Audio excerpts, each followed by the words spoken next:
सुनेत्रा पवार यांच्याकडे पुणती महत्त्वाची खाती. महत्त्वाची माहिती समोर पहा संपूर्ण व्हिडिओ. नमस्कार मंडळी.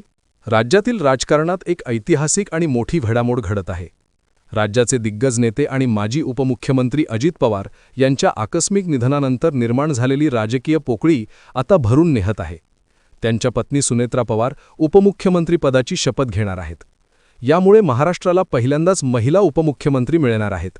आज सायंकाळी 5 वाजता मुंबईत एका विशेष सोहळ्यात सुनेत्रा पवार उपमुख्यमंत्रीपदाची आणि गोपनीयतेची शपथ घेणार आहेत. या शपथविधीसाठी त्या बारामतीहून मुंबईकडे रवाना झाल्या आहेत. राज्याच्या राजकीय इतिहासात आज एक नवा अध्याय जोडला जाणार आहे. या ऐतिहासिक शपथविधीपूर्वी आज दुपारी विधान भवनात राष्ट्रवादी काँग्रेसच्या विधिमंडळ पक्षाची महत्त्वपूर्ण बैठक पार पडली. या बैठकीत सुनेत्रा पवार यांची विधिमंडळ गटनेतेपदी अधिकृत निवड करण्यात आली. या संदर्भातील अधिकृत पत्र राष्ट्रवादी काँग्रेसचे प्रदेशाध्यक्ष सुनील तटकरे यांनी विधिमंडळ सचिवालयाला सादर केले आहे. महत्त्वाची बाब म्हणजे आजच्या शपथविधी कार्यक्रमात केवळ सुनेत्रा पवार यांचाच शपथविधी होणार असून इतर कोणत्याही मंत्र्यांचा समावेश असणार नाही.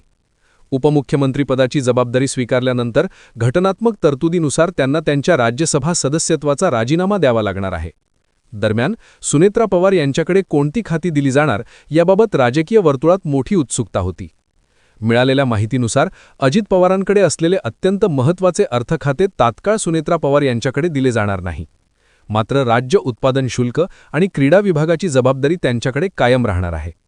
सूत्रांच्या माहितीनुसार आगामी अर्थसंकल्पीय अधिवेशनानंतर अर्थखात्याची जबाबदारी पुन्हा सुनेत्रा पवार यांच्याकडे दिली जाऊ शकते. तोपर्यंत त्या उपमुख्यमंत्री पदासह इतर खात्यांचा कार्यभार सांभाळतील. या संपूर्ण राजकीय घडामोडींवर राष्ट्रवादी काँग्रेसचे सर्वेसर्वा शरद पवार यांनी सावध आणि मोजक्या शब्दात प्रतिक्रिया दिली आहे. शरद पवार म्हणाले, आजच्या शपथविधीबाबत मला सकाळीच माध्यमांमधून समजले. अजितदादांनी पक्षाची जबाबदारी समर्थपणे पेलली होती. आता त्यांच्या जाण्याने रिक्त झालेली जागा भरून काढण्यासाठी कोणाला तरी पुढे येणे क्रमप्राप्त होते. हा निर्णय पूर्णपणे त्या पक्षाचा आणि त्यांच्या प्रमुखांचा आहे. एकीकडे महाराष्ट्राला पहिल्या महिला उपमुख्यमंत्री मिळत असताना दुसरीकडे या निर्णयाचे राजकीय पडसादही उमटताना दिसत आहेत. पुढील काळात या घडामोडी राज्याच्या राजकारणाला कोणते वळण देणार याकडे सर्वांचे लक्ष लागले आहे. धन्यवाद.